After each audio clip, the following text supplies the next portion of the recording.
ছয়জন অজ্ঞাতনামা সন্ত্রাসী প্রকাশ্য দিবালিকে পিস্তল দিয়ে বুকে ও পিঠে অতর্কিত গুলি করে পল্লবী থানা যুবদলের সদস্য সচিব গোলাম কিবরিয়াকে হত্যা করে। উক্ত স্থান হতে পালানোর সময় স্থানীয় জনতার উপর অস্ত্রধারী সন্ত্রাসীরা গুলি করে এবং এতে একজন রিকশাওয়ালা গুলিবিদ্ধ হয়ে গুরুতর জখম হয়। পরবর্তীতে ছাত্র জনতা তাদেরকে ধাওয়া করে জনি ভুইয়া নামক একজন সন্ত্রাসীকে আটক করে পল্লবী থানায় সোপর্দ করে। উক্ত বিষয়ে ভিকটিমের পরিবার পল্লবী থানায় একটি হত্যা মামলা দায়ের করে। উক্ত ঘটনাটি এলাকায় ব্যাপক চাঞ্চল্য সৃষ্টি করে এবং বিভিন্ন প্রিন্ট ও ইলেকট্রনিক মিডিয়া সহ বিভিন্ন সামাজিক যোগাযোগ মাধ্যমে ব্যাপকভাবে প্রচারিত হয়। ঘটনার পরপরই র্যাব 4-এর আবেদনিক দল ঘটনাস্থল পরিদর্শন করে এবং সেখান থেকে সিসিটিভি ফুটেজ এবং আনুষঙ্গিক তথ্যাদি বিশ্লেষণ করে ঘটনার রহস্য উদ্ঘাটন এবং জড়িত আসামিদেরকে আইনে আওতায় আনার জন্য ছায়া তদন্ত শুরু করে। তারই ধারাবাহিকতায় গতকাল রাতে আমরা সাভার থানাধীন বিরুলিয়া এলাকা হতে গোলাম কিবরিয়া হত্যা মামলার এজান নামীয় আসামি এবং হত্যাকাণ্ডের নির্দেশদাতা ও পরিকল্পনাকারী মোহাম্মদ মনির হোসেন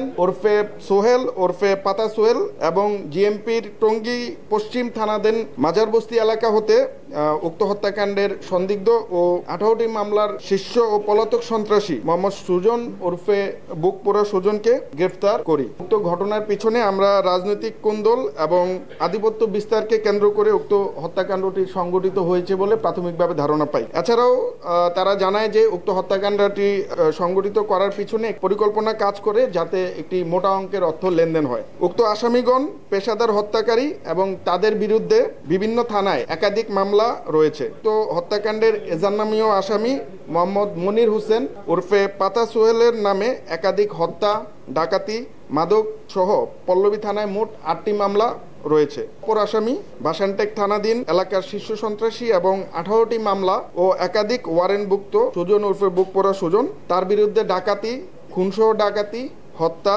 মাদক, অস্ত্র ও বিস্ফোরক মামলা সহ বেশ কয়েকটি ওয়ারেন্ট রয়েছে।